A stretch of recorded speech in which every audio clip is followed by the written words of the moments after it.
నమస్కారం. పిఎంసికి స్వాగతం. ఆయుష్మాన్ భవ ప్రత్యక్ష ప్రసారానికి స్వాగతం.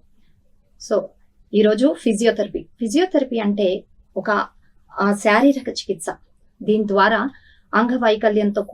వైకల్యం కోల్పోయి మరియు ఇతర కారణాల వల్ల కదలికలు లేదా గాయాల పాలు అయినటువంటి శరీర భాగాలను మనం ఫిజియోథెరపీ ద్వారా నయం చేసుకోవచ్చు.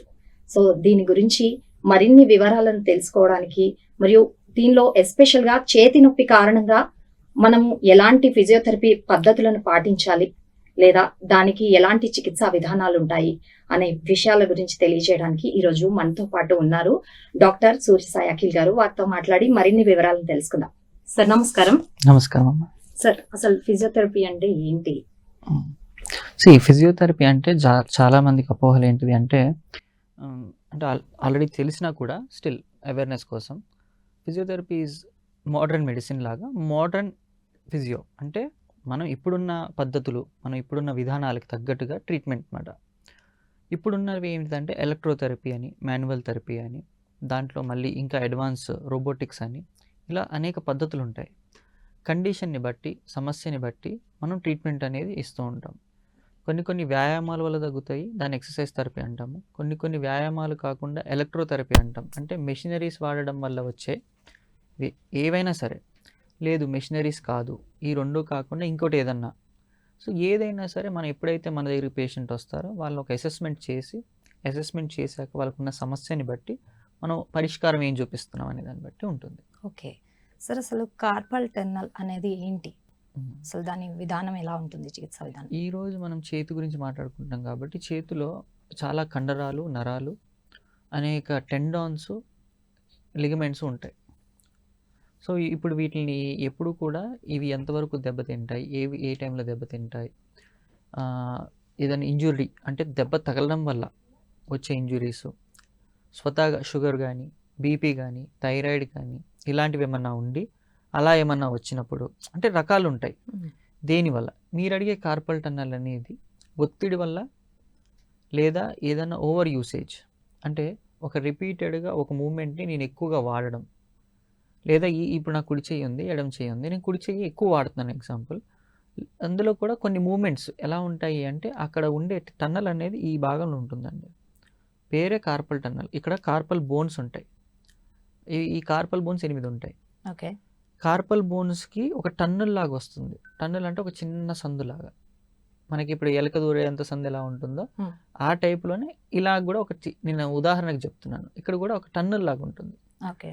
So carpal tunnel, so carpal bones యొక్క దాని యొక్క ఉండే విధానాన్ని బట్టి ఎనటమికల్ స్ట్రక్చర్ అంటమాట, దాని పరంగా ఒక టన్నల్ లాగా ఉంటుంది. అందులో నుంచి ఈ చేతికి కావాల్సిన నరాలు, బ్లడ్ సప్లై అన్నీ కూడా దాని నుంచే వెళ్తాయి. ఓకే. ఎప్పుడైతే ఆ కార్పల్ టన్నల్ అనేది ఏ ఒత్తిడికో గురై నొక్కుకుపోవడం వల్ల, లేదా దెబ్బ తగిలి నొక్కుపోవడం వల్ల, లేదు బాడీలో షుగరు, థైరాయిడ్, బీపీ ఇలాంటివన్నీ ఎక్కువ ఉండడం వల్ల నొక్కుకుపోతాయి. ఓకే. ఎప్పుడైతే ఇది నొక్కుకుపోతాయో ఈ చేతులు అనేవి పట్టు విడుపు అనేది ఉండదు, పట్టు తగ్గిపోతుంటుంది. అయితే ఇది చేతి నొప్పికి కారణంలో ఇది ఒక భాగం అంటారు. అవును. ఓకే. ఇలా చాలా ఉంటాయి. మీరు అడిగిన కార్పల్ టన్నల్ అనేది దీనికి రిలేటెడ్. ఎప్పుడైతే ఈ టన్నల్ నొక్కుకుపోతుందో, ఇది నొక్కుకుపోయినప్పుడు దీంట్లో నుంచి నరాలు వెళ్తాయి కదండి, ఈ నరాలు నొక్కుకుపోవడం వల్ల ఈ పట్టు అనేది తగ్గిపోతుంది. ఓకే. సో దానికి ఏంటిది అంటే స్టార్టింగ్ స్టేజ్లో ఉన్నప్పుడు ఫిజియోథెరపీ బాగా పనిచేస్తుంది. ఓకే. ఎప్పుడైతే ఇది బాగా పెరిగిపోతుందో, ఎక్కువైపోతుందో అప్పుడు ఫిజియోథెరపీ కాకుండా సర్జరీ చేయాల్సి వస్తుంది. ఓకే.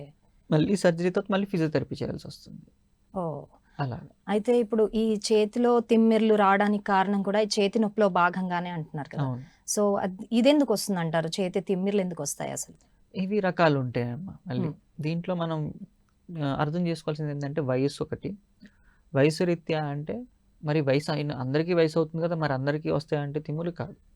కొంతమందికి సర్వైకల్ స్పాండిలైటిస్ అంటాము, లేదా సర్వైకల్ రిలేటెడ్ ఇష్యూస్ ఉంటాయి.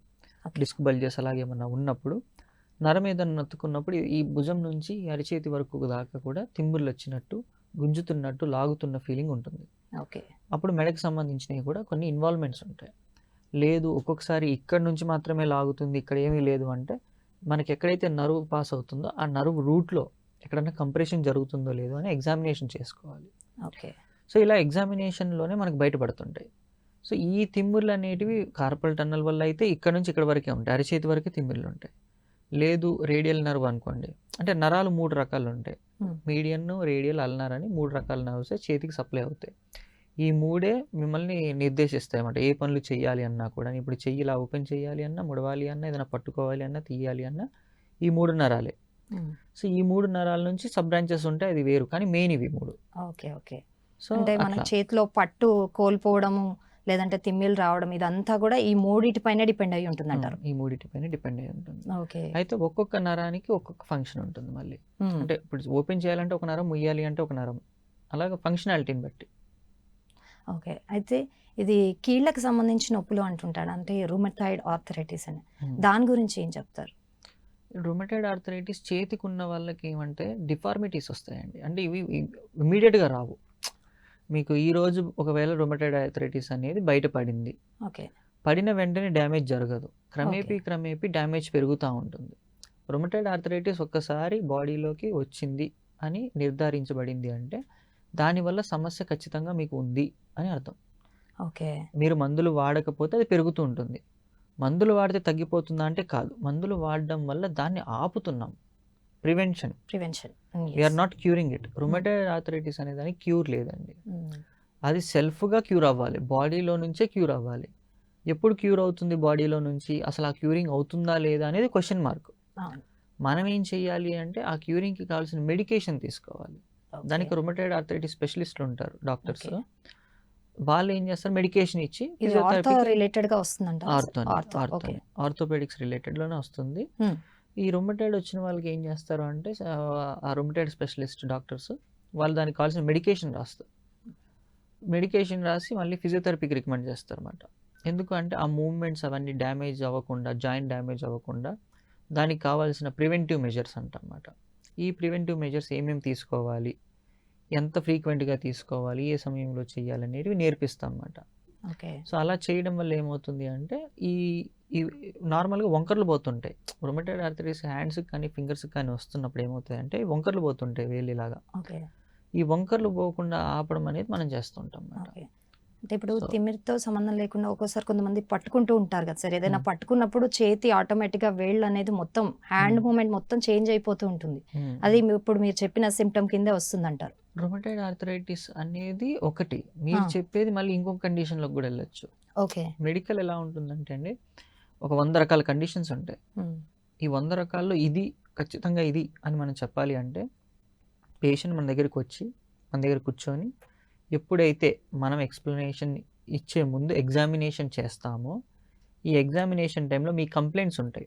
ఇప్పుడు మీరు వచ్చి నా దగ్గర కూర్చొని నాకు నొప్పి అంటే సరిపోదు, ఎక్కడ నొప్పి వస్తుంది, ఎలా వస్తుంది, ఏ రకంగా వస్తుంది అనేది మీరు చెప్పిన దాన్ని బట్టి, ఎంత ఫ్రీక్వెంట్గా వస్తుంది మొత్తం ఇంకా ఒక అసెస్మెంట్లో మీరు ఫస్ట్ మీరు చెప్పే ఓరల్ ఎగ్జామినేషన్ జరుగుతుంది.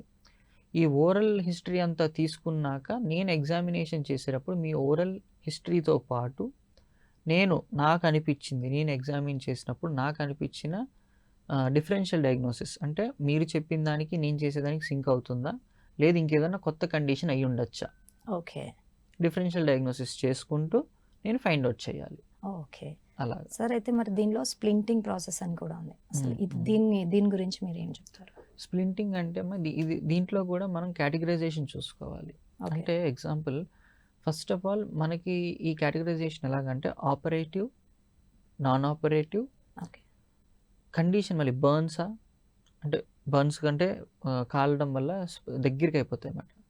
అవి మళ్ళీ దూరం చేయడం కోసం స్ప్లింటింగ్, అంటే చర్మం దగ్గర అవ్వడం వల్ల కూడా మనకు బోన్స్ పైన ఎఫెక్ట్ పడే అవకాశం ఉంటుంది. డెఫినెట్గా. సో స్కిన్ కాంట్రాక్చరా, టెండాన్ కాంట్రాక్చరా, మజిల్ కాంట్రాక్చరా, ఇవి బోన్ డిఫార్మిటీస్ ఉన్న. అంటే స్కిన్ అంటే ఎలా ఉంటుంది? స్కిన్ కాంట్రాక్చర్ అంటే అమ్మ, ఇప్పుడు ఏదైనా బర్న్స్ జరిగినప్పుడు చర్మం ఏమవుతుంది, దగ్గరికి ముడుచుకుపోతుంది. ఇప్పుడు ఈ ముడిచిపోయిన చర్మాన్ని మీరు లాగితే ఏమవుతుంది, చిరిగిపోతుంది. స్కిన్ ఎలాంటిది అంటే చర్మం ఎప్పుడు కూడా ఒక పేపర్ లాంటిది.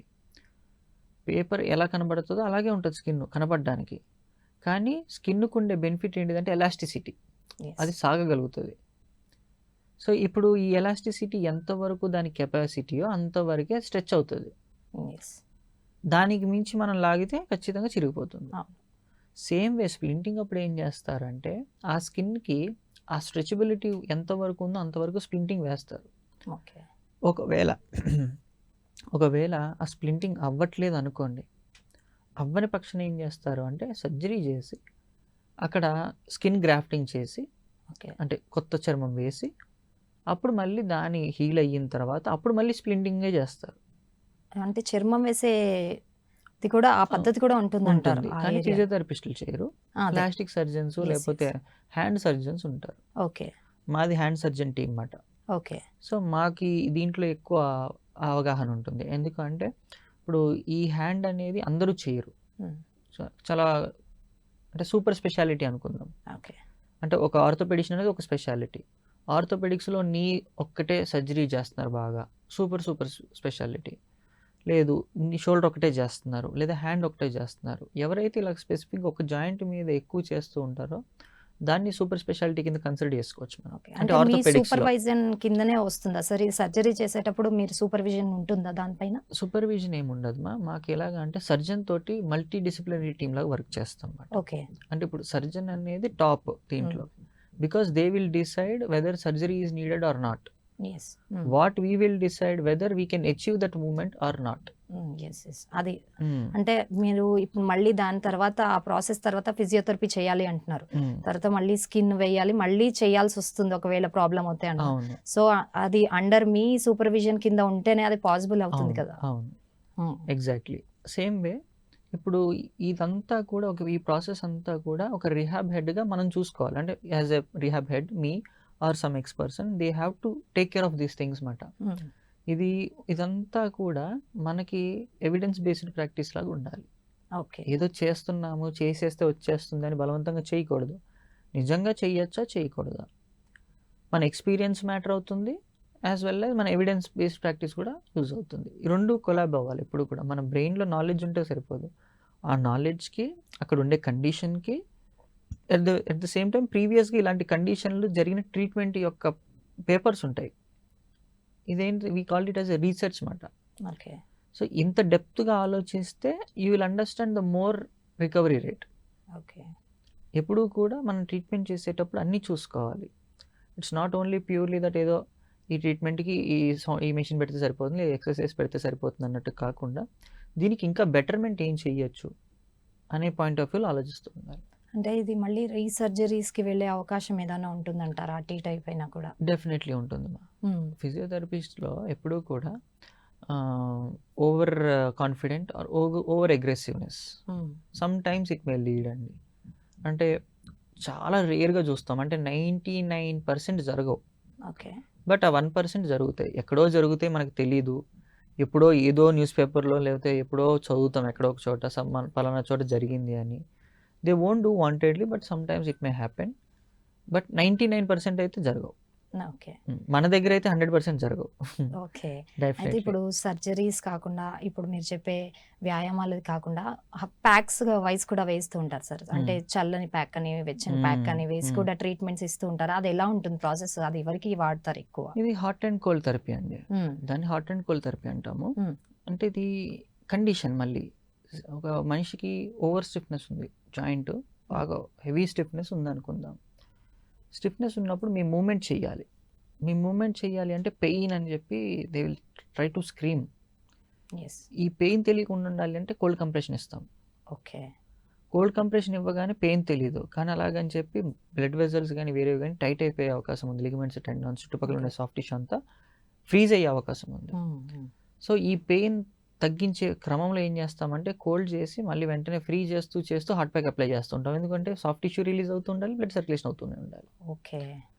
మోస్ట్లీ రొమటైడ్ ఆర్థరైటిస్ కండిషన్స్కి హాట్ అండ్ కోల్డ్ థెరపీ అనేది చాలా బాగా పనిచేస్తుంది. ఎందుకంటే వాళ్ళకి జాయింట్స్ బాగా స్టిఫ్ ఉంటాయి. వాళ్ళు ఏదైనా మూమెంట్ చేయాలి అంటే పెయిన్ వస్తూ ఉంటుంది, మూమెంట్ చేయలేరు. అట్ ద సేమ్ టైం పోనీ సాఫ్ట్ టిష్యూ అంతా ఫ్రీగా ఉంటే మూవ్ చేద్దామంటే అదంతా టైట్గా ఏదో గట్టిగా ఉంటుంది. సో అలాంటి టైంలో హాట్ అండ్ కోల్డ్ థెరపీ వాళ్ళకి చాలా యూజ్ అవుతుంది. ఓకే. అయితే ఇప్పుడు ఈ చేతి నొప్పికి ఫిజియోథెరపీ చాలా బాగా యూజ్ అవుతుంది అంటారు. సో దీనికి ఎంత టైం పడుతుంది, ఎంత సమయం పడుతుంది అసలు? ఇది ఎలా ఉంటుందంటే మా కండిషన్ బట్టి ఉంటుంది. మళ్ళీ ఇప్పుడు కార్పల్ టన్నల్ సిండ్రోమ్ ఉంది, దాని యొక్క సివియారిటీని బట్టి, లేదు ఒక ఫ్రాక్చర్ ఉంది, ఫింగర్ ఫ్రాక్చర్ ఉంది, మ్యాలెట్ ఫింగర్ ఇంజరీస్ ఉన్నాయి, లేకపోతే చిప్ ఫ్రాక్చర్స్ ఉన్నాయి, సంథింగ్ ఏదైనా సరే దాని యొక్క ఇంటెన్సిటీ పర్సన్ అండ్ ఇంటెన్సిటీ. ఇప్పుడు ఒక పర్సన్కి హై బేరింగ్ కెపాసిటీ ఉంది, పెయిన్ కానివ్వండి ఏదైనా కానివ్వండి హై బేరింగ్ కెపాసిటీ ఉంది. ఆపరేషన్ చేశాము, ఆపరేషన్ చేసిన తర్వాత ఆ పెయిన్ బేరింగ్ కెపాసిటీ తట్టుకోగలుగుతున్నాడు, బాగుంది అనుకుందాం. అప్పుడు ఏమవుతుంది, he will try to recover fast. లేదు సర్జరీ జరగలేదు, మాల్ యూనియన్ సంథింగ్ ఏదో తప్పుగా యూనిట్ అవ్వడమో లేకపోతే తప్పుగా ఏదన్నా జరగడం ఉంది, ఆయన అలాగే దాన్ని నెగ్లెక్ట్ చేశారు, బట్ ఫిజియోథెరపీ చేస్తున్నారు, అప్పుడు కూడా 100% రిజల్ట్ రాదు. ఓకే. ఎప్పుడూ కూడా ఏదన్నా ఒక ఇంజరీ జరిగినప్పుడు ఆ ఏరియాలో ఆ టిష్యూ కానివ్వండి లేదా బోన్ కానివ్వండి అది డిస్టర్బ్ అవ్వకుండా ఉండాలి. అది డిస్టర్బ్ అయ్యింది అంటే రిపేర్ కావాలి. అది సెల్ఫ్ రిపేర్ అయ్యేలాగా ఉంటే సెల్ఫ్ రిపేర్ అయ్యే టైం ఇవ్వాలి. సెల్ఫ్ రిపేర్ కాని పక్షంలో మనము సర్జన్ దగ్గర చూపించాలి. ఓకే. ఓకే. అలాగా. సో అయితే సార్ ఇప్పుడు ఫిజియోథెరపీలో ఇప్పుడు ఇంకొకటి చేతి నొప్పుల్లో అప్పుడప్పుడు ట్రింగ్లింగ్ లాగా వస్తూ ఉంటుంది. అంటే తిమ్మిర్లు కాకుండా పట్టేసినట్టు కాకుండా అక్కడక్కడ షాక్ కొట్టినట్టు గుచ్చినట్టు నీడ్లింగ్ లాగా అనిపిస్తుంటుంది. అది దేని కిందకు వస్తుంది అంటారు? సేమ్ నర్వ్ కంప్రెషన్ ఉన్నప్పుడు అవుతుంటుంది. ఓకే. ఎప్పుడైనా సరే ఈ చెప్పిన 3 నరాలలో ఈ ఏరియాని బట్టి మీకు ఎక్కడ ఎఫెక్ట్ అవుతుంది, వేళ్ళల్లో అనిపిస్తుందా, అరిచేతులు అనిపిస్తుందా, లేదు ఈ 3 వేళ్ళు లేకపోతే ఈ 2 వేళ్ళు అనిపిస్తుందా, అసలు ఎక్కడ అనిపిస్తుంది, ఏ ఏరియాలో అనిపిస్తుంది అనే దాన్ని బట్టి మనకి ఎగ్జామినేషన్లో చూసుకొని ఆ నర్వ్కి కావాల్సిన మెడికేషను లేకపోతే స్టిమ్యులేషన్, ఫిజియోథెరపీ స్టిమ్యులేషను, దానికి సంబంధించిన ఎక్సర్సైజెస్ చేయిస్తూ ఉంటే మెల్లమెల్లగా ఇంప్రూవ్ అవుతూ ఉంటుంది. ఓకే సార్, ఇప్పటివరకు అయితే మీరు మణికట్టుకు సంబంధించి చెప్పారు, దానిలో టైప్స్ ఇలా ఉంటాయి అని. ఇప్పుడు ఒకవేళ అరిచేతుల్లో కానీ లేకపోతే అరిచేయిలో కానీ వేళ్లలో కానీ ఒకవేళ అలాంటి ప్రాబ్లమ్స్ వస్తే దానికి ఎలాంటి వ్యాయామాలు మీరు సజెస్ట్ చేస్తూ ఉంటారు? అంటే మాకు స్పెసిఫిక్గా ఎలా ఉంటుందంటే అండి, ఇప్పుడు అన్ని ఫింగర్స్కి కండరాలు ఉండవు. మనకి చూసుకుంటే దీనికి మాత్రమే ఈ రెండు భాగాలకు మాత్రమే కండరాలు ఉంటాయి. ఈ మధ్యలో అంతా కండ ఉండదు, ఇదంతా సాఫ్ట్ టిష్యూనే ఉంటుంది, టెండాన్స్, లిగమెంట్స్ అని. ఓకే. సో ఇప్పుడు వీటిని ట్రైన్ చేయాలి అంటే వీటి కండరాలు ఇక్కడే ఉంటాయి మళ్ళీ. సో ఈ కండరాలను ట్రైన్ చేయాలి అనుకునేటప్పుడు మనం ఏం చేస్తాము అంటే ఏ మూమెంట్ చేయడం వల్ల ఏ కండరం యాక్టివేట్ అవుతుందో దానికి స్పెసిఫిక్ యాక్టివిటీ ఇచ్చి పర్ఫామ్ చేయమంటమాట. ఓకే. అంటే ఈ చూపుడు వేలు కదపాలి అన్నప్పుడు ఒక మజిల్ వర్క్ అవుతుంది, నేను మిడిల్ ఫింగర్ కలపాలి అన్నప్పుడు ఒక మజిల్ వర్క్ అవుతుంది. సేమ్ వే రింగ్ ఫింగర్ కలపాలి అన్నప్పుడు ఒకటి మజిల్ యాక్టివేట్ అవుతుంది.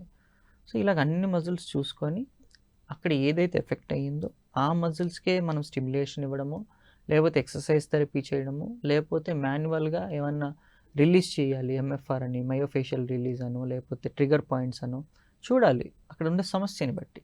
ఓకే. ఓకే. అయితే ఇంకొకటి సార్, ఇప్పుడు కోల్డ్ షోల్డర్ అని అంటూ ఉంటారు, అసలు కోల్డ్ షోల్డర్ అంటే ఏంటి, దానికి చికిత్స విధానం ఎలా ఉంటుంది? Cold shoulder is nothing but frozen shoulder or periarthritis. Okay. ఎందుకు వస్తుంటుంది సార్ అది? అంటే మనకి షోల్డర్ అనేది ఒక 360 degrees తిరిగే ఒకే జాయింట్ మన బాడీ మొత్తంలో, మనకి ఏ జాయింట్ తిరగదు అలాగా. ఇంక్లూడింగ్ అదే మెకానిజం హిప్లో కూడా ఉంటుంది, కానీ హిప్ తిరగదు అలాగా.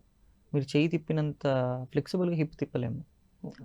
సో దీంట్లో ఏమవుతుందంటే దాని చుట్టూ ఉండే రొటేటరీ కఫ్ మజిల్స్ కానివ్వండి, లేకపోతే క్యాప్సూల్ అంటమాట, ఒక క్యాప్సూల్ లాగా. ఇప్పుడు ఇది షోల్డర్ జాయింట్ ఇలా కూర్చుంది అనుకుందాం, ఇప్పుడు ఇలా కూర్చుంటుంది, దీని చుట్టూ కూడా ఒక క్యాప్సూల్ లాగా మొత్తం అన్ని కండరాలు, టెండాన్స్, లిగమెంట్స్, సాఫ్ట్ టిష్యూ అంతా కవరేజ్ ఉంటుంది అన్నమాట, చాలా స్ట్రాంగ్ కవరేజ్ ఉంటుంది.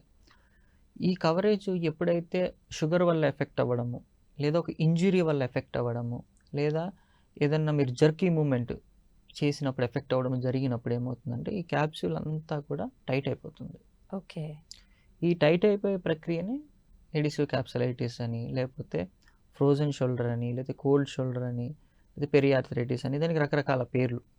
అంటే ఎక్కువ మట్టికి టీచింగ్ చేసే వాళ్ళు కావచ్చు, అంటే వాళ్ళు ఎప్పుడు హ్యాండ్ మూమెంట్ అవును బోర్డు పైన అలా ఉంటూ ఉంటుంది, లేదంటే ఎక్కువ డ్రైవింగ్ చేసే వాళ్ళు కావచ్చు. ఉంటుంది సో ఖచ్చితంగా. ఇది స్పాండిలైటిస్ రిలేటెడ్ గా ఉంటుందంటారా? ఎలా? లేదు, స్పాండిలైటిస్ వేరండి. మళ్ళీ పెరియార్థరైటిస్ అనేది it's self healing condition. Okay. It takes it own time. ఇప్పుడు అది ఒక రోజులో తగ్గచ్చు, ఒక వారంలో తగ్గచ్చు, ఒక నెలలో తగ్గచ్చు, ఒక సంవత్సరంలో తగ్గచ్చు. మీరు ఏం చేయాలంటే ప్రివెంట్ చేసుకుంటూ ఉండాలి దాన్ని. దాని పని ఏంటిది అంటే దాని పని బిగుసుకుపోవడం. ఎంతసేపు నేను టైట్ అవుతాను బిగుసుకుపోతాను అనుకుంటూనే ఉంటుంది అది. ఒక ఫిజియోథెరపిస్ట్ ఏం చేస్తారు అంటే లేదు, మీరు టైట్ చేయకూడదు, ఆ టెండాన్స్, లిగమెంట్స్ అనేవి టైట్ అవ్వకూడదని మనం మాన్యువల్ మొబిలైజేషన్స్ చేస్తాం, మాన్యువల్ థెరపీ. ఓకే. ఎప్పుడైతే ఈ మాన్యువల్ మొబిలైజేషన్స్ చేస్తూ ఎడిసో క్యాప్సులైటిస్ ఏదైతే టైట్ అవుతుందో దాన్ని మనం రిలీజ్ చేస్తూ ఉంటాం ఎప్పటికప్పుడు. మాన్యువల్ థెరపీ అంటే ఏంటి సార్ అసలు? మాన్యువల్గా చేసేది ఇప్పుడు నేను స్వతహాగా మీ దగ్గరికి వచ్చి ఇప్పుడు నార్మల్గా ఎలక్ట్రోథెరపీ అంటే మెషిన్ పెడతాం. ఓకే. నేను చేయట్లేదు, అది మెషిన్ చేస్తుంది. Mm. ఇప్పుడు నాకున్న స్కిల్, నాకున్న నాలెడ్జ్ తోటి నేనేం చేస్తున్నాను, ఏ నరువుకి ఏ మజిల్కి నేను ప్యాడ్ పెట్టాలి, ఎలక్ట్రోడ్స్ పెట్టాలి, స్టిమ్యులేషన్ చేయాలనేది నాకు నాలెడ్జ్, నేను చదివింది అదే కాబట్టి. సో మెషిన్ పెట్టేసి మనం మెషిన్లో ఒక ప్రోగ్రామింగ్ ఉంటుంది, ఆ ప్రోగ్రామింగ్లో దీనికి ఈ కండిషన్కి ఈ ప్రోగ్రామింగ్ పెట్టాలి, దీనికి ఇంత ఇంటెన్సిటీ ఇవ్వాలి, ఇంత ఫ్రీక్వెన్సీ ఇవ్వాలి అని ఉంటుంది. Along with timing. Along with timing. So ఇంత టైంకి ఇంత ఫ్రీక్వెన్సీ ఇంత ఇస్తే సరిపోతుంది అన్నప్పుడు అలా చేస్తే ఎలక్ట్రోథెరపీ దాని మెషిన్ పని అది చేస్తుంది. సేమ్ వే మాన్యువల్ థెరపీలో ఏంటిదంటే గ్రేడింగ్స్ ఉంటాయి. జాయింట్ యొక్క గ్రేడ్, ఇప్పుడు ఇదే జాయింట్ తీసుకుందాం ఎగ్జాంపుల్, నేను ఈ జాయింట్ని మొబిలైజ్ చేయాలి అనుకున్నప్పుడు గ్రేడ్ 1, గ్రేడ్ 2, గ్రేడ్ 3, గ్రేడ్ 4 అని ఉంటుంది. ఓకే. సో ఎంత గ్రేడ్ వరకు నేను చేస్తే దాని ఎఫెక్ట్ బాగుంటుందో అంత గ్రేడ్లోనే చెయ్యాలి. బై ఛాన్స్ నాకు గ్రేడ్ ఎక్కువ చేద్దామని ఇలా గట్టిగా అన్నాను అనుకోండి, చిరిగిపోతాయి లోపల, it will cause damage. So ఆ గ్రేడ్స్, ఆ లిమిటేషన్స్ ఉంటాయి. మనం ఎంత ఫోర్స్ అప్లై చేయాలి, ఎంత ఫోర్స్ ఏ యాంగిల్లో అప్లై చేయాలి, దాని యొక్క బయోమెకానిక్స్, దానికి ఒక ఎనాటమీ ఇలా ఉంటాయి అన్నమాట. సో ఆ యాంగిల్లో అంత ఫోర్సే అప్లై చేయాలి, మనకి ఎంత గ్రేడ్ కావాలో అంత గ్రేడ్ వరకే తీసుకెళ్ళాలి. ఓకే. ఎప్పుడైతే ఈ లిమిట్ దాటుతుందో then definitely it will cause damage అన్నమాట. సో ఇప్పుడు నేను చెప్పేది అంతా ఏంటిదంటే అలా మాన్యువల్ మొబిలైజేషన్ షోల్డర్కి చేసేటప్పుడు we have to always check whether it is going to grade 1, grade 2, grade 3, grade 4 more than enough. Yes sir, అదే అడుగుతున్నాను. అంటే ఇప్పుడు ఒకవేళ పేషెంట్ నాకు నొప్పేస్తుంది, నేను ఈ ట్రీట్మెంట్ని తీసుకోలేకపోతున్నాను అన్నప్పుడు మీరు ఎలాంటి ప్రికాషనరీ మెజర్గా వాళ్ళకి ట్రీట్ చేస్తూ ఉంటారు? అది ఆ ట్రీట్మెంట్ ఈజ్ మ్యాండేటరీ, కానీ వాళ్ళు ఆ నొప్పిని కొంచెం కూడా ఓర్చుకోరు. మీరు ఇప్పుడు గ్రేడ్స్లో చెప్తున్నారు, గ్రేడ్ 1 పెట్టినా కూడా ఓర్చుకోలేని కొంతమంది ఉంటారు. అంటే వాళ్ళు సెన్సిటివ్గా ఉంటారు, ఆ పెయిన్ కంటే ఎక్కువగా వాళ్ళు ఎక్కువ ఫీల్ అవుతూ ఉంటారు. మరి అలాంటి పేషెంట్స్కి మీరు ఎలా ట్రీట్ చేస్తారు అసలు? Being very honest with you, physiotherapy is nothing but pain is equals to gain. అంటే నీకు పెయిన్ లేనిదే గెయిన్ రాదు. Exactly, that is what physiotherapy.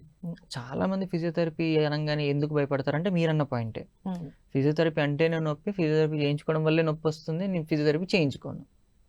ఇక్కడ ఏమైపోతుంది అంటే ఒక నార్మల్గా లేని దాన్ని మనం నార్మల్గా తీసుకురావడం ట్రై చేస్తున్నాం. So which is not usual thing. నార్మల్గా లేని దాన్ని నార్మల్గా చేసేటప్పుడు మీ బాడీ ఎందుకు ఇమీడియట్గా యాక్సెప్ట్ చేస్తుంది? చేయదు.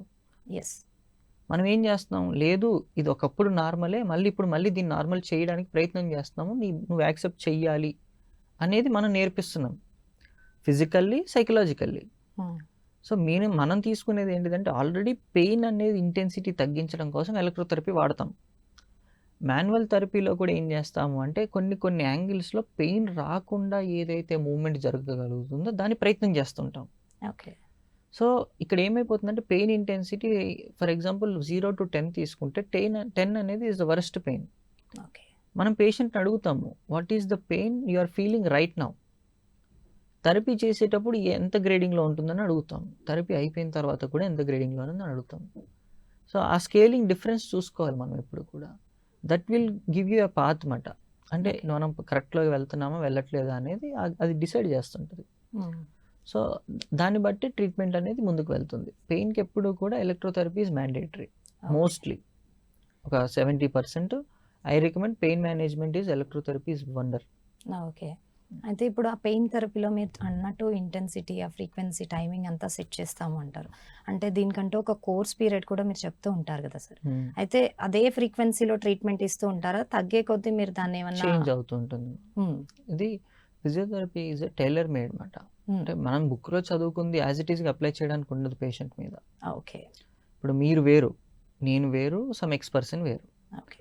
మీ పెయిన్ ఇంటెన్సిటీ వేరు, నా పెయిన్ ఇంటెన్సిటీ వేరు, ఎక్స్‌పర్సన్ ఇంటెన్సిటీ పెయిన్ వేరు. సార్ అయితే ఒక చిన్న బ్రేక్ తీసుకొని మళ్ళీ కంటిన్యూ చేద్దాం సార్.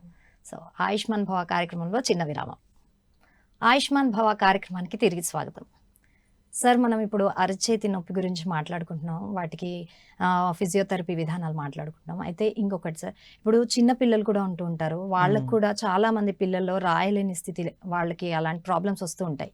కాళ్ళు చేతులు వాళ్ళకి అసలు సపోర్ట్ ఉండదు, చెయ్యి కూడా గ్రిప్ లేని పరిస్థితి. మరి వాళ్ళకి ఎలాంటి ట్రీట్మెంట్ ఉంటుంది, వాళ్ళకి ఎలాంటి ట్రీట్మెంట్ ఇస్తారు?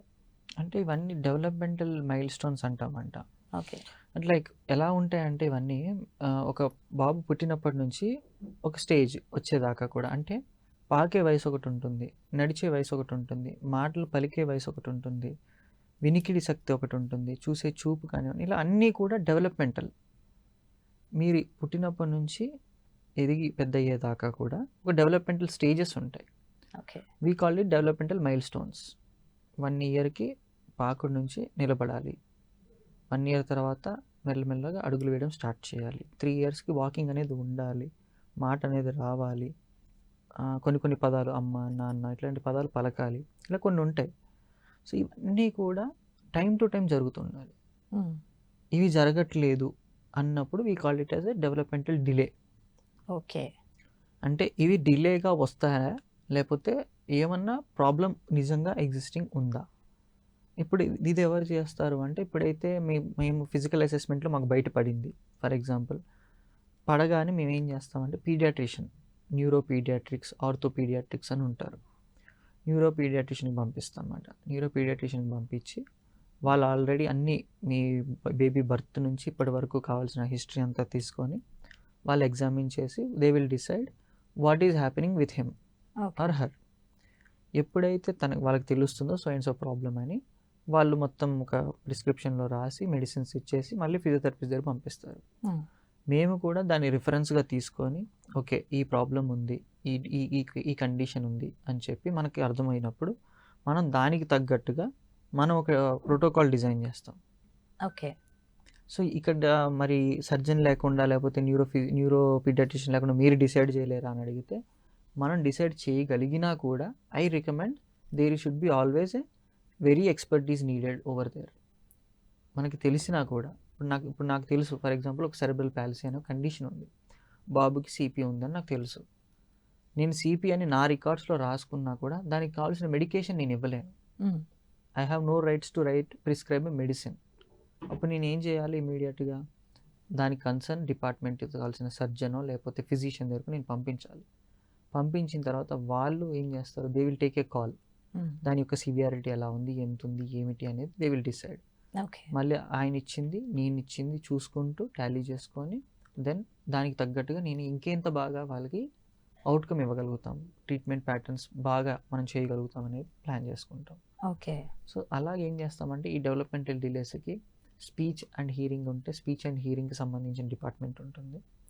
లేదు ఫిజియోథెరపీ ఫిజికల్గా ఛాలెంజింగ్గా ఉన్నారు, ఫిజికల్ డిజబిలిటీస్ ఏమన్నా వచ్చే అవకాశం ఉంది, లేదు వాటిని రెక్టిఫై చేయాలి అన్నప్పుడు మనకు చేసే విధానాలు స్ప్లింటింగ్ కానివ్వండి, ఎక్సర్సైజ్ ట్రైనింగ్ కానివ్వండి, లేకపోతే ఎలక్ట్రోథెరపీ విత్ మాన్యువల్ ట్రైనింగ్ కానివ్వండి, అంటే ఇట్లా రకరకాలుగా ఏదైతే అవసరమో. మోస్ట్లీ ఏమవుతుందంటే అండి, ఒక అడల్ట్కి ట్రీట్ చేయడం చాలా ఈజీగా ఉంటుంది, ఒక పీడియాట్రిక్ కేస్ డీల్ చేయడం చాలా కష్టం.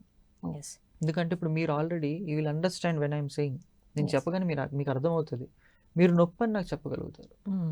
పిల్లలకి చేసేటప్పుడు వాళ్ళు నొప్పి అని చెప్పరు, ఏడుస్తారు, అరుస్తారు, మన మీద విసుక్కుంటారు, దే డోంట్ అండర్స్టాండ్ కూడా. ఇప్పుడు మీరు ఒకవేళ ఎంతో మెచ్యూర్డ్గా కూర్చొని ఇది చేస్తే మంచిగా అవుతుందా అని చెప్తే కూడా వాడు వినడు, because they don't have that maturity, అది ఉండదు వాళ్ళకి.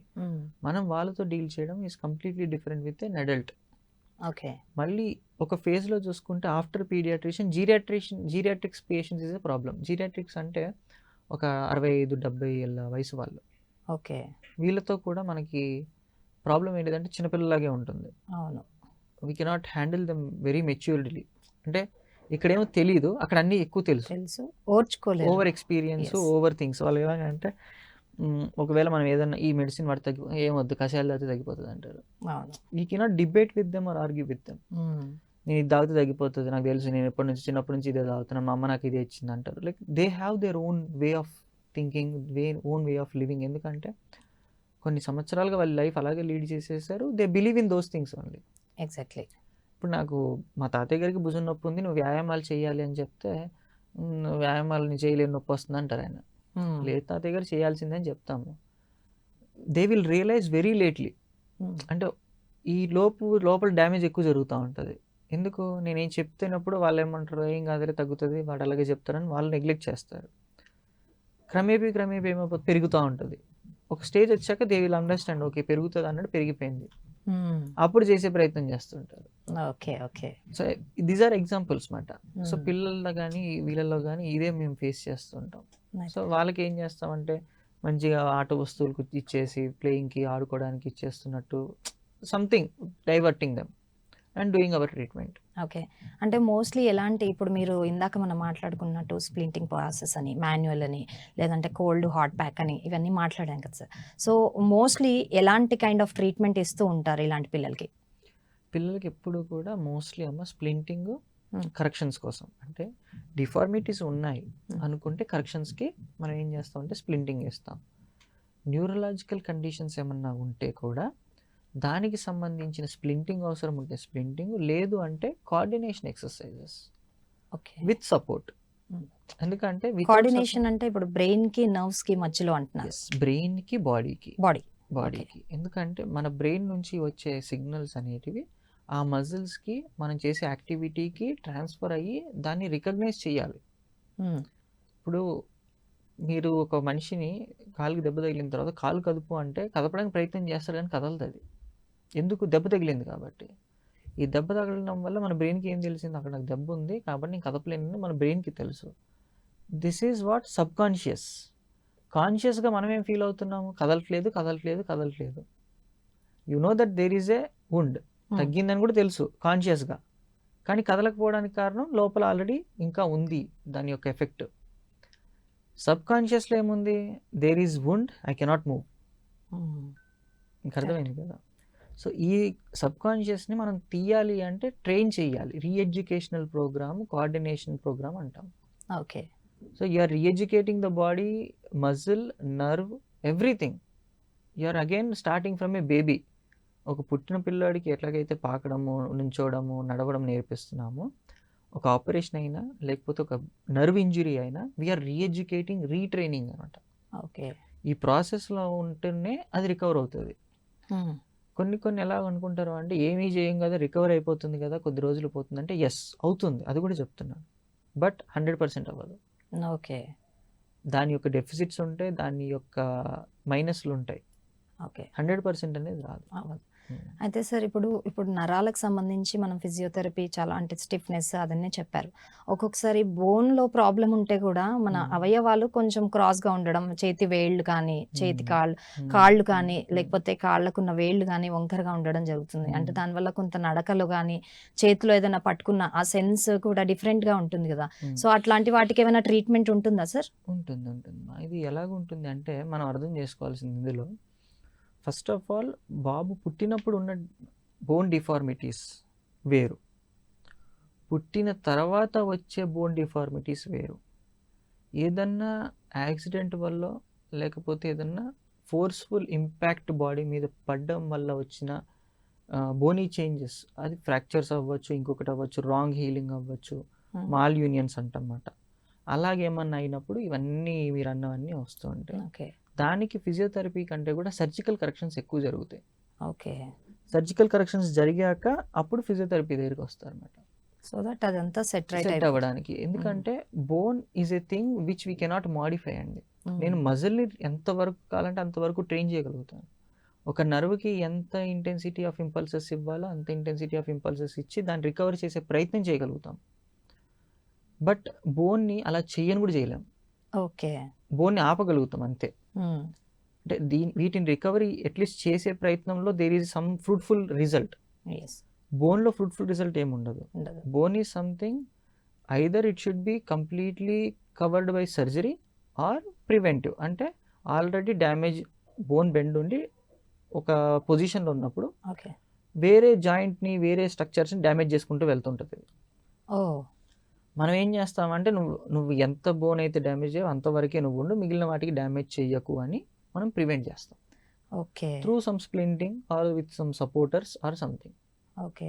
ఇది మాత్రమే చేయగలుగుతాం తప్ప ఆ కరువు ఉన్నదాన్నో లేకపోతే బెండ్ ఉన్నదాన్నో మాత్రం ఫిజియోథెరపీలో కరెక్ట్ చేయలేము, అవ్వవు. బై బర్త్ నుంచి ఏదైనా ప్రాబ్లమ్స్ ఉన్నా కూడా బై బర్త్లో కొన్ని సందర్భాలలో కొన్ని రేర్ కేసెస్లో అవుతాయి ఫిజియోథెరపీ ద్వారా కరెక్షన్. ఎందుకంటే పిల్లల్లో బోన్ అనేది ఎదుగుతూ ఉన్నప్పుడు మనం కొన్ని కరెక్షన్ చేస్తుంటే దానికి తగ్గట్టుగా బోన్ ఎదుగుతూ ఉంటుంది కాబట్టి కొన్ని సందర్భాల్లో అవుతాయి. అంటే ఎర్లీ స్టేజెస్ లోనే మనం వెరీ దాన్ని ఎర్లీ స్టేజెస్. ఓకే. ఒక్కసారి బోన్ అనేది ఎదగడం స్టార్ట్ అయిపోయింది, ఒక ఫార్మేషన్కి వచ్చింది అన్నప్పుడు ఒక ఫిజియోథెరపిస్ట్ దాన్ని ఏమీ చేయలేరు. అంటే బిలో 1 year వాళ్ళకైతే నార్మల్ గానే వాళ్ళకన్నీ Not క్రాస్ only గా 1 ఉంటాయి year, కదా మా సార్. 2 అటు to మనం 3 ఎలా years. ఐడెంటిఫై చేయగలుగుతాం అట్లా ఏమైనా లేదు, చేతులు అదే కాళ్ళు కానీ అంటున్నాను. ప్రాబ్లం ఉంటే? 1-2 yearsలో కాదు, Hmm. 5 years వరకు కూడా మనకి ఎదుగుతుండే కొద్దీ అర్థమవుతుంది. ఓకే. ఆ నడకలో కానీ ప్రవర్తనలో నడకలో కానీ తేడా వచ్చినప్పుడు. కొంతమందికి పుట్టినప్పుడు తెలిసిపోతుంది డిఫార్మిటీస్ ఉన్నాయి అని. Hmm. అప్పుడు ఇమీడియట్గా సర్జనే చెప్పేస్తారు, పీడియాట్రిషనే చెప్పేస్తారు, మా ఈ వయసు కాదు, ఇంకో వయసు వచ్చాక ఈ అబ్బాయికి ఇవి చేయించాలి అని అప్పుడే చెప్పేస్తారు. ఓకే. బోన్ డిఫార్మిటీస్ అనేటివి సివియారిటీని బట్టి, ఓకే. అది ఎంత సివియారిటీ ఉంది, అసలు ఎంత ప్రాబ్లం ఉంది అనే దాన్ని బట్టి ఉంటుంది. ఓకే. అయితే సార్ ఇప్పుడు చాలా మందికి ఇప్పుడు మన మిడిల్ ఏజ్డ్ వాళ్ళు కావచ్చు, కొంచెం స్ట్రోక్స్ వచ్చిన వాళ్ళు ఉంటారు కదా పేషెంట్స్.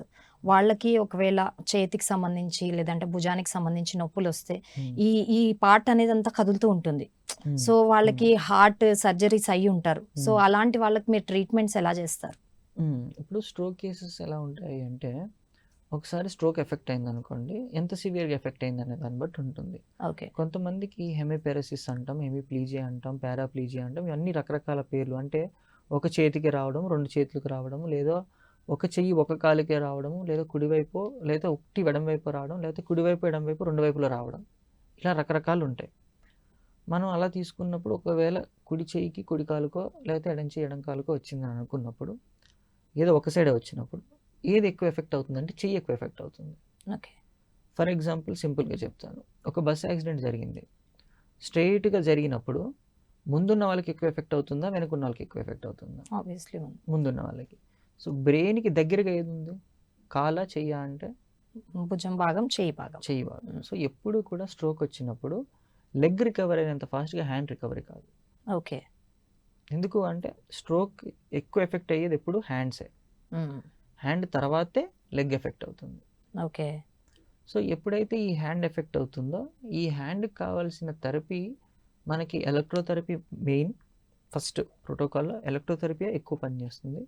ఎలక్ట్రోథెరపీతో పాటు passive exercises, passive assisted exercises, ఇట్లా కొన్ని ప్యాటర్న్స్ ఉంటాయి. ఓకే. దీంట్లో కొన్ని న్యూరోడైనమిక్స్ కావాల్సినవి ఇన్వాల్వ్ చేసుకుంటూ టెక్నిక్స్ ఉంటాయి, న్యూరోడైనమిక్ టెక్నిక్స్ అనుకుంటూ ఉంటాయి, అవి ఇన్వాల్వ్ చేసుకుంటూ ఇలా రకరకాలు ఉంటాయి అన్నమాట. So we have to find out how far it is affected, sensory integration ఎంతవరకు ఉంది, మోటార్ ఫంక్షన్ అసలు ఉందా లేదా, whether he is able to perform any minor activity or not. ఇప్పుడు ఎగ్జాంపుల్ స్ట్రోక్ వచ్చిన వెంటనే ఫింగర్ కదపడం వేరు, ఫింగర్స్ కూడా కదలకపోవడం వేరు, లేదు చెయ్యి తిప్పుతున్నాడు కానీ తెలియట్లేదు తిప్పుతున్నాడు అన్న విషయం, టచ్ చేస్తే తెలుస్తుంది, కొన్ని చోట్ల టచ్ చేస్తే తెలియట్లేదు. There are so many things where we have to find out.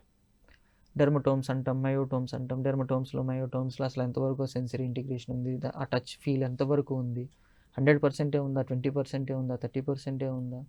కొన్ని స్కేల్స్ ఉంటాయి మాకు మళ్ళీ, ఓకే. ఏషియన్ స్కేల్ అని, ఆ స్కేల్స్ చూసుకోవాలి, చాలా ఉంటాయి ఇలాగా. We will find out, we will rule out. ఇదంతా పెరాలసిస్ ఉన్న పేషెంట్స్ గురించి. Exactly, only for exclusively paralysis వాళ్ళకి చెప్తున్నాను. ఓకే. అండ్ వాట్ అబౌట్ ఇప్పుడు హార్ట్ స్ట్రోక్స్ వచ్చిన వాళ్ళు ఉంటారు, స్టంట్స్ పడుతూ ఉంటాయి, కానీ వాళ్ళకి ఇట్లానే ఏదైనా ప్రాబ్లం వచ్చినప్పుడు భుజం నొప్పి, చెయ్యి నొప్పి లాంటివి వస్తూ ఉంటాయి. మనం ఆబ్వియస్లీ ఎక్సర్సైజ్ చేస్తూ ఉంటాం, మీరు అన్నట్టు ఈ షోల్డర్ 360 degrees కదులుతుంది అన్నారు. సో అట్లాంటి వాళ్ళకి ఏదైనా పెయిన్ వచ్చినప్పుడు, లేదంటే కోల్డ్ షోల్డర్ లాంటిది ఉన్నప్పుడు, ఎల్బో పెయిన్స్ వచ్చినప్పుడు వాళ్ళని మీరు ఎలా కన్సిడర్ చేసి ఎలా ట్రీట్ చేస్తారు వాళ్ళు? స్పెసిఫిక్గా మనకి హార్ట్ స్ట్రోక్ తీసుకుంటామా, హార్ట్ స్ట్రోక్కి మోస్ట్లీ పల్మనరీ ఫిజియోథెరపిస్ట్ అంటాం. అంటే ఫిజియోథెరపీలో చాలా రకాలు ఉంటాయి, ortho, neuro, cardio pulmonary, paediatrics, geriatrics, oncology, cancer కూడా ఫిజియోథెరపీ ఉంది. ఇలాగ డిపార్ట్మెంట్స్ ఉంటాయి అన్నమాట. ఒక్కొక్క డిపార్ట్మెంట్ స్పెషాలిటీ ఒక్కొక్కటి. ఎప్పుడైతే కార్డియో రెస్పిరేటరీ అంటామో, కార్డియో రెస్పిరేటరీ థెరపిస్ట్ వేరు, కార్డియో రెస్పిరేటరీ ఫిజియోథెరపిస్ట్ వేరు. సో ఫిజియోథెరపిస్ట్ ఏం చేస్తారంటే చెస్ట్ వైబ్రేషన్స్ చేస్తూ చెస్ట్లో వచ్చే ఇన్ఫెక్షన్స్ని ప్రివెంట్ చేస్తారు. హార్ట్ ఎప్పుడు కూడా చెస్ట్లో ఇన్ఫెక్షన్స్ ఫామ్ అయ్యే అవకాశం ఎక్కువ ఉంటుంది. Okay. At the same time దాంట్లో ఉండే ప్రాబ్లమ్స్ ఏంటిది, ఫంక్షనింగ్. హార్ట్ అంటే ఏంటి, హార్ట్ ఎప్పుడు కూడా పంప్ అవుతూ ఉండాలి. రెస్ట్లో ఎక్కువ పంప్ అవ్వదు, అది యాక్టివిటీలో ఎక్కువ పంప్ అవుతుంది. అంటే ఏం యాక్టివిటీ చేయించాలి అనేది ఫర్ ఎగ్జాంపుల్ బ్రీతింగ్ ఎక్సర్సైజెస్ ఉంటాయి, బ్రీతింగ్ ప్యాటర్న్స్ ఉంటాయి, పోస్చరల్ డ్రైనేజ్, పోస్చరల్ ఎక్సర్సైజెస్ ఉంటాయి. ఏ పొజిషన్లో పడుకోబెట్టాలి, ఏ పొజిషన్లో ఉండాలి, ఏ పొజిషన్లో ఉంటే మంచిది, ఎంతసేపు ఉండాలి, ఎంత ఫ్రీక్వెంట్గా మీరు మూవ్ అవుతూ ఉండాలి, ఇవన్నీ కూడా post operative immediate after chest దీని హార్ట్కి సంబంధించిన సర్జరీ తర్వాత డిసైడ్ చేస్తూ ఉంటారు.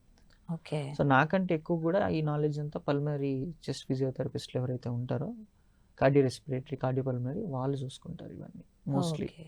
నా డిపార్ట్మెంట్ కాదు, but I have basic knowledge on this things. Right. Sir, అయితే ఇప్పుడు ఈ చేతి నొప్పి ట్రీట్మెంట్ తీసుకుంటూ ఉంటారు కదా, అంటే దీన్ని తగ్గడానికి ఎంత సమయం పడుతుంది, మినిమం టు మ్యాక్సిమం? ఏదైనా కూడా ఒక ఫిజియోథెరపీలో 15 days మినిమం పడుతుంది. ఓకే. 1 to 2 weeks మినిమం పడుతుంది, ఎనీ కండిషన్. ఎందుకంటే అక్యూట్ ఫేజ్లో వచ్చినా కూడా ఈ రోజు వచ్చి రేపు వెళ్ళిపోయడం అనేది జరగదు. ఒక అక్యూట్ ఫేజ్లో వస్తే ఒక 1 week అన్నా చెయ్యాలి. సో 1 to 2 weeks అనేది any minimum condition, minimum acute ఫేజ్లో ఉన్న any condition. It may take up to 6 months to make good recovery, visible recovery. అంటే ఒక మ్యాక్సిమం నేను చెప్పేది, ఓకే, మ్యాక్సిమం విజిబుల్ రికవరీ. అంటే నీకు కనిపిస్తుంది నువ్వు వచ్చినప్పటి నుంచి ఇప్పటికీ నువ్వు రికవర్ అయ్యావు, 50%, 60% అయ్యావు, లేదా 100% అయ్యావు, 90% అయ్యావు అనేది కండిషన్ టు కండిషన్. బట్ ఆర్థోతో, న్యూరోతో, కార్డియోతో ఇట్లా డిఫరెంట్గా కంపేర్ చేసుకుంటే the quickest recovery is in ortho.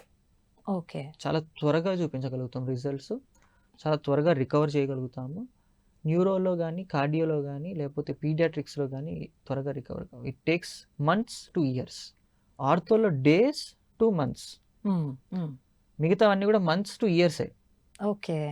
మీరు స్ట్రోక్ తీసుకున్నా, లేకపోతే వేరే ఏ కేసెస్ తీసుకున్నా, పీడియాట్రిక్ స్ప్లింటింగ్ చేయాలి, ఇది చేయాలి, వాడు ఎదిగినంత కాలం వాడిని కరెక్షన్ చేస్తూనే ఉండాలి, వాడిని సరైన పొజిషన్లోకి తీసుకొస్తూ ఉండాలి, ఎడ్యుకేట్ చేస్తూ ఉండాలి, ట్రైన్ చేస్తూ ఉండాలి. పీడియాట్రిక్స్ అయితే అంటే ప్రివెన్షన్ చేస్తూ ఉంటాం కానీ క్యూర్ అవ్వదంటారా మరి? క్యూర్ అనేది నేను అదే చెప్పాను, there are phases and stages. Okay. ఆ ఫేజ్లో, ఆ స్టేజ్లో అది క్యూర్ అవుతుందా లేదా అనేది బాడీ డిసైడ్ చేస్తుంది. Okay. So we have to always make sure that అది అవుతుంది, అయ్యేలాగా ఉండాలి అన్నట్టు చూసుకోవాలి. ఓకే. ఫైన్ సార్, అయితే ఇప్పుడు ఈ చేతి నొప్పి ఇదంతా వస్తుంది, మనము అంటే డాక్టర్ని కన్సల్ట్ చేయాలి, లేదంటే ఫిజియోథెరపిస్ట్ని కన్సల్ట్ చేయాలి అని అనుకునేవారు, వాళ్ళు ఏ స్టేజ్లో కన్సల్ట్ చేస్తే మంచిది అంటారు?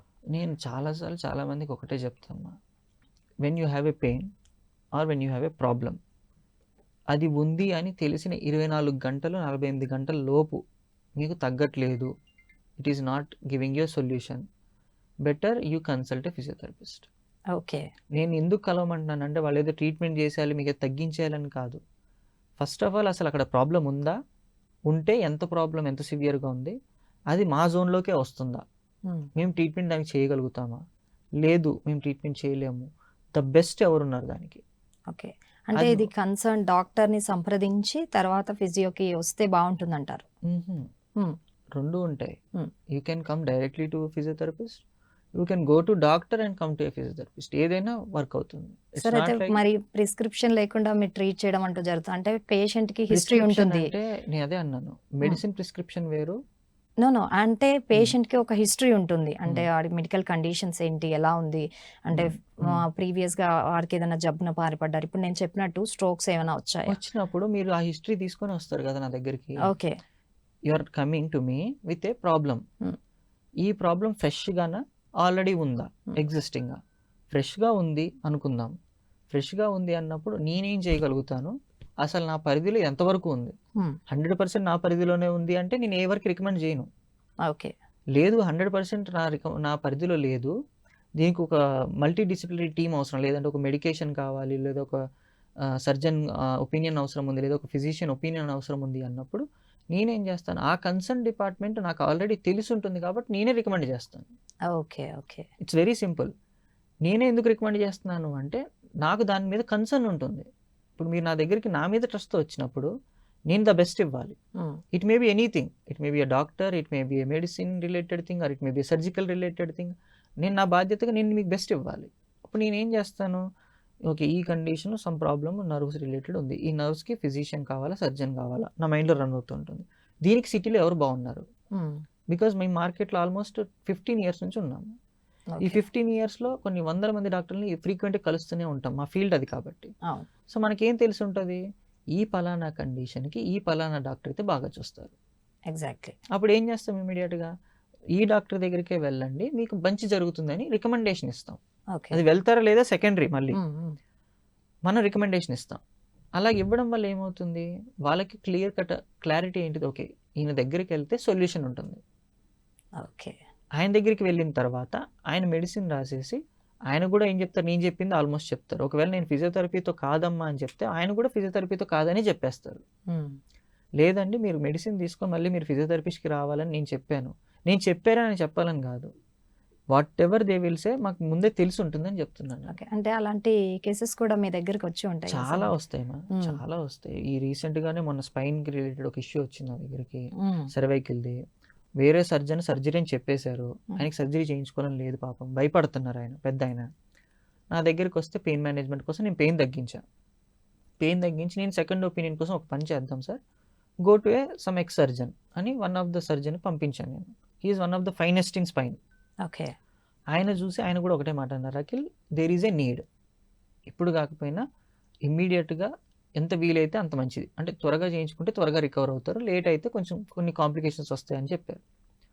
ఆయన నా దగ్గరికి వచ్చి సార్ మీరు చేస్తే నాకు తగ్గుతుంది, ఆయన ఎంత కాన్ఫిడెంట్గా ఉన్నారు చూడండి, నాకంటే ఆయన ఎక్కువ కాన్ఫిడెంట్గా ఉన్నారు. ఎందుకు, నేను ఒక 3 days చేశాను, 3 daysలో ఆయనకి పెయిన్ ఇంటెన్సిటీ 100 నుంచి 100కి 100 అని చెప్పారు ఆయన. 50% to 60% బెటర్ అయింది అఖిల్ అన్నారు ఆయన. గుడ్. ఓకే. నేను అదే అంటున్నాను మేడం, పెయిన్ ఇంటెన్సిటీ తగ్గించడం వేరు, లోపల జరిగే డ్యామేజ్ని తగ్గించడం వేరు. నేను డ్యామేజ్ని తగ్గించలేకపోతాను.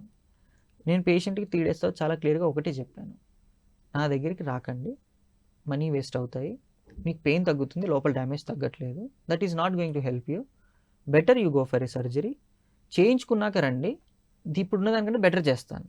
ఓకే. బికాజ్ ఇక్కడ బిజినెస్ కాదండి, transparency. Medicine is medical related, ఎప్పుడు కూడా మనం పేషెంట్కి ఎంత బాగా చేస్తున్నాం అనేది మ్యాటర్ అవుతుంది. When you are doing your best they will come to you again and again. Okay. So అదే ప్రాసెస్లోనే వెళ్తాం మేము. Okay sir. అయితే ఇంకొకటి, ఈ హ్యాండ్ పెయిన్లో భాగంగా ఎలిఫెంట్ ఎల్బో అంటే ఏంటి సార్ అసలు? అంటే దీనికి నొప్పి? Tennis elbow. Tennis elbow. Tennis elbow అంటే ఇప్పుడు యూజువల్గా గోల్ఫ్ ప్లేయర్స్ ఉంటారు, గోల్ఫర్స్ ఎల్బో అంటాం. ఓకే. టెన్నిస్ ప్లేయర్స్ని టెన్నిస్ ఎల్బో అంటాం. ఎందుకంటే టెన్నిస్ ప్లేయర్స్ యొక్క యాక్టివిటీ మీరు చూస్తే ఫ్రీక్వెంట్గా ఇదే మూమెంట్ ఉంటుంది వాళ్ళది. ఓకే. మణికట్టు బాగా మాత్రం బాగా మూవ్ చేస్తారు. ఈ మూవ్ చేయాలి అంటే ఈ కండరం చూడండి, ఇప్పుడు ఇది ఇలా అంటూ ఉంటే ఈ కండరం కదులుతూ ఉంటుంది ఇక్కడ. ఈ కండ ఎప్పుడైతే మనం ఒక ఒత్తిడికి గురి చేస్తామో దాన్ని టెన్నిస్ ఎల్బో అంటాం. ఓకే. ఈ యాక్టివిటీ ఎప్పుడైతే బాగా దెబ్బతింటుందో, అంటే మూమెంట్ చేస్తూ ఉంటే ఎప్పుడైతే ఇది నొప్పి అవుతుందో ఇది చేయనివ్వదు, ఇంకా ఇన్ఫ్లమేషన్ లాగా వెళ్ళిపోతుంది. ఇది పెరిగి పెరిగి పెరిగి పెరిగి ఇక్కడ నుంచి ఇక్కడ వరకు వచ్చేస్తుంది. ఇక్కడ ఒక చోట ఆగదు, అది పెరుగుతూనే ఉంటుంది, ఇక్కడ దాకా వచ్చేస్తుంది, గుంజుతూ ఉంటుంది, లోపల నుంచి ఏదో మంటలాగా. ఏది యాక్టివిటీ చేయనివ్వదు మనల్ని. సెన్స్ పోతుందా సార్? సెన్స్ అన్నీ ఉంటాయండి, పెయిన్ ఒక్కటే కంప్లైంట్ ఉంటుంది, సివియారిటీ ఎక్కువ ఉంటుంది. సివియారిటీ ఎక్కువ ఉంటుంది. సో దానికి ఫిజియోథెరపీలో ఏం చేస్తామంటే ఎలక్ట్రోథెరపీ ద్వారా పెయిన్ రెడ్యూస్ చేయడము, దానికి ఒక కఫ్ ఇస్తాం అన్నమాట కట్టుకోవడానికి, టు ప్రివెంట్ ద యాక్టివిటీ దాని మీద ప్రెషర్ కానీ ఫోర్స్ కానీ ఎక్కువ పడకుండా. ఇప్పుడు మనకి నెక్ ఎలా అయితే బెల్ట్ ఉంటుందో ఇక్కడ కూడా ఒక బెల్ట్ ఉంటుంది. ఓకే. ఇక్కడ ఉంటుంది tennis elbow belt. Okay. Tennis elbow belt ఇస్తాము, అది వ్రాప్ చేసుకుంటారు, జస్ట్ ఒక కట్టులాగా కట్టేసుకుంటే మజిల్ యాక్టివిటీ తగ్గిస్తుంది అది. ఓకే. ఆ లోడ్ అనేది దాని మీద ఎక్కువ పడకుండా తగ్గిస్తుంది, అంతే తప్ప అదేం క్యూర్ చేయదు. బాడీ క్యూర్ చేస్తూ ఉంటుంది, దానికి సపోర్ట్ సిస్టమ్గా ఫిజియోథెరపీ ఎలక్ట్రోథెరపీ చేస్తూ ఉంటాము, క్రమేపీ తగ్గిపోతుంది. అంటే వాళ్ళు ప్రొఫెషనల్స్ కాబట్టి అది ఆడాల్సి వస్తుంది ఆ ప్రొఫెషన్ లో ఉన్న వాళ్ళు. మరి ఇది మీకు వచ్చినా కూడా అదే ఉంటుందండి. ఇప్పుడు ఎగ్జాంపుల్ టెన్నిస్ ఆడే వాళ్ళకే వస్తుందని అనట్లేదు నేను, దానికి పేరు ఎందుకు వచ్చింది అంటే దీని వల్ల వచ్చింది. మోస్ట్లీ వాళ్ళు బాగా దానికి టెన్నిస్ ఎల్బో అని పేరు రావడానికి కారణం ఎందుకు అంటే టెన్నిస్ ప్లేయర్స్కి ఎక్కువ వచ్చేది కాబట్టి they kept it as a tennis elbow. Right sir, right. అయితే ఇప్పుడు ఈ చేతి నొప్పికి మనం ఇవన్నీ ట్రీట్మెంట్స్ మాట్లాడుకున్నాం, కొంతమంది చిన్న చిన్న వాటితో తగ్గించుకుందాం అనుకుంటారు. అయితే ఇంట్లో చేసుకునేవి ఏమైనా ఎక్సర్సైజెస్ ఏదైనా ఉంటే చెప్తారా? అయ్యో చాలా ఉంటాయి. ఎగ్జాంపుల్ చెప్పాలి అంటే నార్మల్గా ములులుగా స్పైక్స్ ఉంటాయి చూడండి చెక్కకి, దాంతో ఇలా రబ్ చేసుకుంటే బ్లడ్ సర్క్యులేషన్ ఇంప్రూవ్ అవుతుంది, ఫేషియా రిలీజ్ అవుతూ ఉంటుంది. స్క్వీజింగ్ ఏ బాల్, స్ట్రెస్ బాల్ అంటాము, స్ట్రెస్ బాల్ ప్రెస్ చేస్తుంటే ఫింగర్స్ అన్నీ కూడా మూవ్మెంట్ అవుతూ ఉంటే ఫోర్ ఆర్మ్ అనేది స్ట్రెంత్ అవుతూ ఉంటుంది. డంబుల్స్ తోటి చేయొచ్చు, ఫ్లెక్షన్ ఎక్స్టెన్షన్ ఎక్సర్సైజ్ అంటాం. ఇవన్నీ ఏంటిది అంటే మనం చెయ్యం. బీయింగ్ వెరీ హానెస్ట్, ఏమంటాము అంటే పొద్దున్న లెగిస్తే రాత్రి దాకా అన్ని పనులే చేస్తున్నాం, ఇంకా కొత్తగా ఎక్సర్సైజ్ చేయాలా అంటారు. Exactly. It's very different thing అండి. మనకు ఎప్పటికీ అర్థం కానిది ఏంటంటే నువ్వు పార్క్కి వెళ్ళి వాకింగ్ చేయడం వేరు, ఇంట్లో 10 సార్లు తిరగడం వేరు. రైట్. It's very different. పార్క్కి వెళ్ళి మీరు ఒక 4-5 కిలోమీటర్లు ఒక స్ట్రెచ్ నడుస్తున్నప్పుడు మీ బాడీలో జరిగే మెటబాలిజం, రెగ్యులేటరీ సిస్టమ్ అంతా వేరు. అదంతా రెగ్యులేట్ అవుతూ ఉంటుంది. టెంపరేచర్ రెగ్యులేట్ అవుతూ ఉంటుంది, మెటబాలిజం రెగ్యులేట్ అవుతూ ఉంటుంది, బ్లడ్ సర్క్యులేషన్ ఇంప్రూవ్ అవుతూ ఉంటుంది. ఇవన్నీ ఎక్కడ జరుగుతాయి? పార్క్లో జరుగుతుంది. ఇంట్లో తిరుగుతుంటే ఎందుకు జరుగుతుంది బ్లడ్ సర్క్యులేషన్ ఎక్కువ? These are common things. ఇప్పుడు ఎప్పుడు కూడా మనం 3 పూట్ల అన్నం తినడం వేరు, బయట బిర్యానీ తినడం వేరు. సింపుల్. నువ్వు బయటకి వెళ్ళి బిర్యానీ తిని హెల్త్ ఖరాబ్ చేసుకుంటున్నావు. 3 పూట్ల ఇంట్లో అన్నం తింటున్నావు, ఇంట్లోనే బిర్యానీ చేసుకొని తింటున్నావు, మసాలాలు తింటున్నావు. So these all are different things మాట. So how far you are maintaining or balancing the life. It's always about balancing అండి. చాలా చక్కగా చెప్పారండి. అయితే ఇప్పుడు చేతి నొప్పి అంటే దానికి కారణాలు ఏంటి, దాని ట్రీట్మెంట్ ఎలా ఉంటుంది, ఎన్ని విధాలుగా మనం దాన్ని క్యూర్ చేసుకోవచ్చు అనే దాని గురించి చాలా చక్కగా వివరించారు sir. Thank you so much. Thank you sir. Thank you so much. So చూసారు కదండి, ఇది ఇవాళ కార్యక్రమం. మరో కార్యక్రమంలో మళ్ళీ కలుద్దాం. అందాక నమస్కారం.